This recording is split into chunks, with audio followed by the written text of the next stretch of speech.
Hello everybody, this is Tommy at Capital Discount Nutrition. Today I wanted to talk about a fat-burning stat. Two products that you can use in the store that are very effective for burning fat. They're going to help your body shift it into lipolysis. Your primary source of fuel is glucose, and you want to switch it to lipolysis where you're burning up fat for energy. So one of the most effective ways that you can do that is using Yohimbine. This is by Allmax.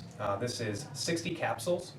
There's 3 milligrams of Yohimbine, HCI, and then it has ribosine, which is alpha Yohimbine, which is a much stronger form of Yohimbine, along with the Yohimbine HCI.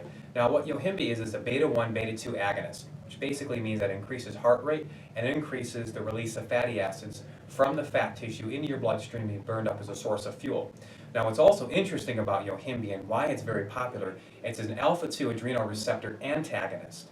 So an antagonist is going to inhibit something. So inhibiting the alpha-2 adrenal receptor, which is in your fat tissue, that receptor inhibits the release of fatty acids. So what Yohimbine does is it attaches to that and inhibits the alpha-2 adrenal receptor from inhibiting lipolysis, the release of those fatty acids. So Yohimbine is very effective. It's going to increase heart rate. Many people notice a boost in mental acuity, focus, overall feelings of well-being. They notice that nice, good tunnel vision. They feel real focused, and it's a very effective fat burner. So this is going to help burn the fat around the love handles in the midsection, and it works. And this is Allmax. This is 60 capsules, 3 milligrams of Yohimbine, HCI, and it has the alpha Yohimbine, which is at 0.3 or 0.5 milligrams.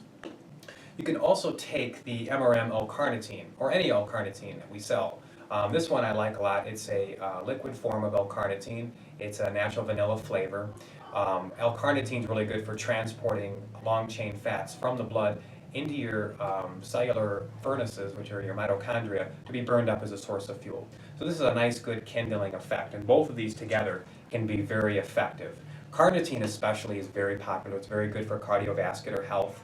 It's been shown to help feed your cardiac muscles, especially for people who have any kind of heart pains or any conditions when they start working out. What happens is if you have arterial sclerosis, you're going to have limited blood flow to peripheral areas of the body.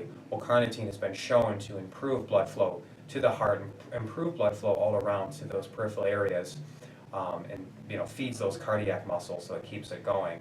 Carnitine has come into controversy. There was an article that was released because carnitine is a trimethylamine, and it said that through the mediation of certain proatherogenic bacteria in our digestive systems, that it converted to trimethylamine oxide, which then contributes to forward cholesterol transport, which basically means just elevates the LDL.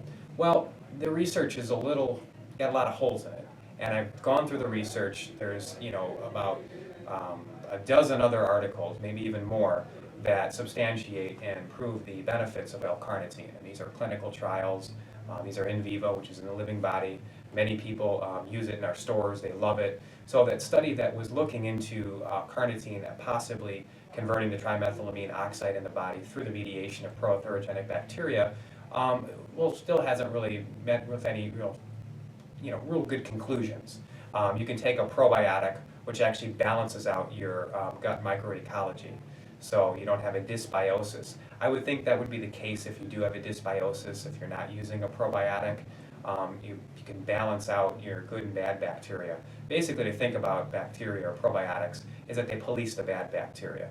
So to prevent the conversion of trimethylamine like L-Carnitine or choline or phosphatidylcholine, which was also in the study, to trimethylamine oxide, the best way is just to use a probiotic. Now in the study, they were giving patients antibiotics as a prophylactic to prevent the conversion of the trimethylamines like L-Carnitine to trimethylamine oxide. Well, obviously we know that with the overuse of antibiotics, that's not the best way to prevent the conversion of these trimethylamines to trimethylamine oxide.